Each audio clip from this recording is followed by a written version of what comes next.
Hey everyone, welcome to the latest update on electric motorcycle news. Unfortunately, we're starting off at a dark story here. There's a statement from Dan Quick, the Director of Communications for Zero Motorcycles.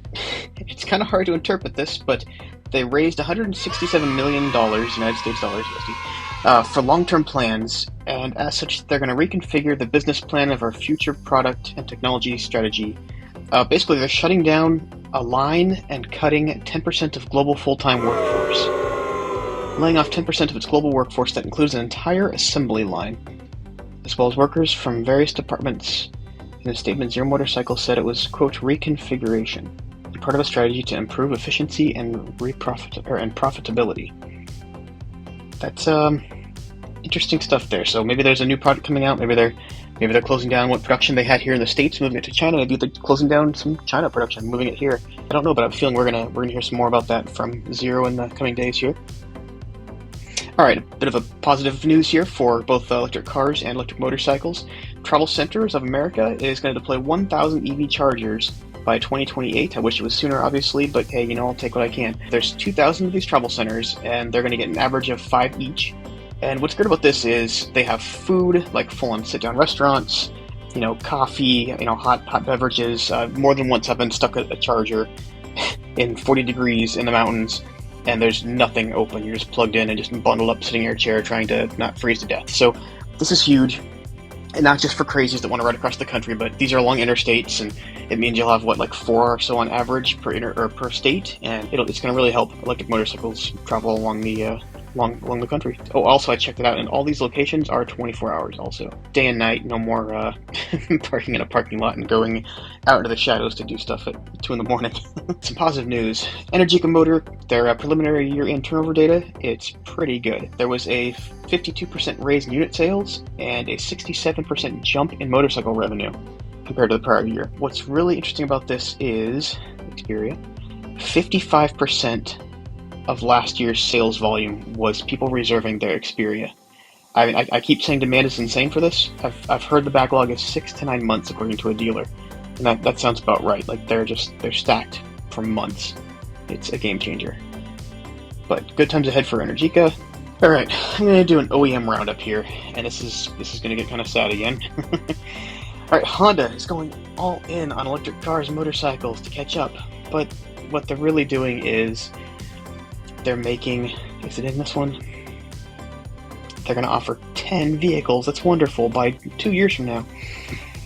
But it's all scooters and golf cart e-mobility things. They're not making, there's no CBR EE or something, they're these boring things. I'd actually like even just a scooter with a big battery. I'd take that, but nothing.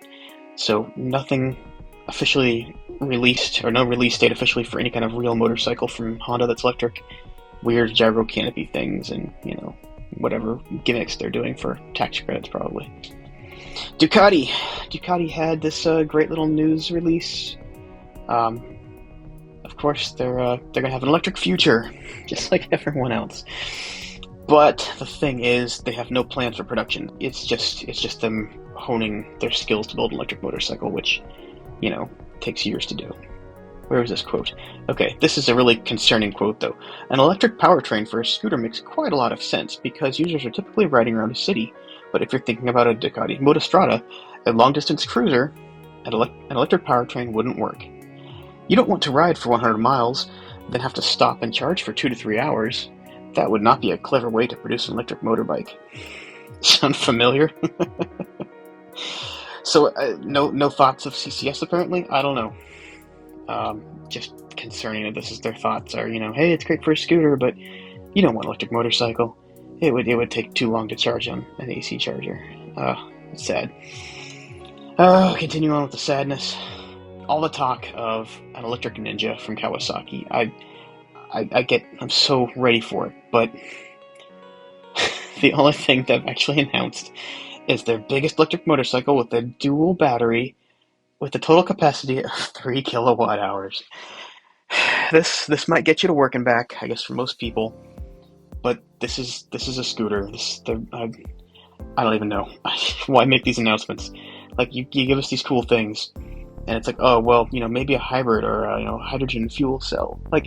This is what they're gonna make with 3 kilowatt hours of storage. It's just frustrating. It's like the big OEMs don't even want to try. They're just letting the little guys, the Zeros and the Energicas, do the real legwork. 3 kilowatt hours. It's just ridiculous. And finally, Harley Davidson says, sound familiar, it will be all electric in the future. And it's hard to believe them when they, cut off the arm that was all electric and made them form their own company, Livewire. And that was 5 years ago they announced it. Let me go on here. 2018 EICMA, they debuted it and put it in garages in 2019. So it's a 5-year-old bike and they're still selling it with nothing changed. They changed the logo. And what has Livewire done beyond that? They've released the Del Mar, which is still an incredibly expensive bike that's just a commuter, no fast charging. Faster level 2 at least, which they didn't have in the Livewire, but I don't know. You have to give props to Harley Davidson for being an OEM that tried, and half a decade ago when no one else was really trying. But it just feels like they fall short and their heart's just not in it, But that's all I got for this wrap up. I don't know if I want to do this weekly. I don't think there's enough news to really do it weekly, but this will be a monthly or, every few weeks whenever there's enough news stacked up to read it to you all. I hope this has been informative, and I hope those impacted by the Zero layoffs are able to find new jobs quickly.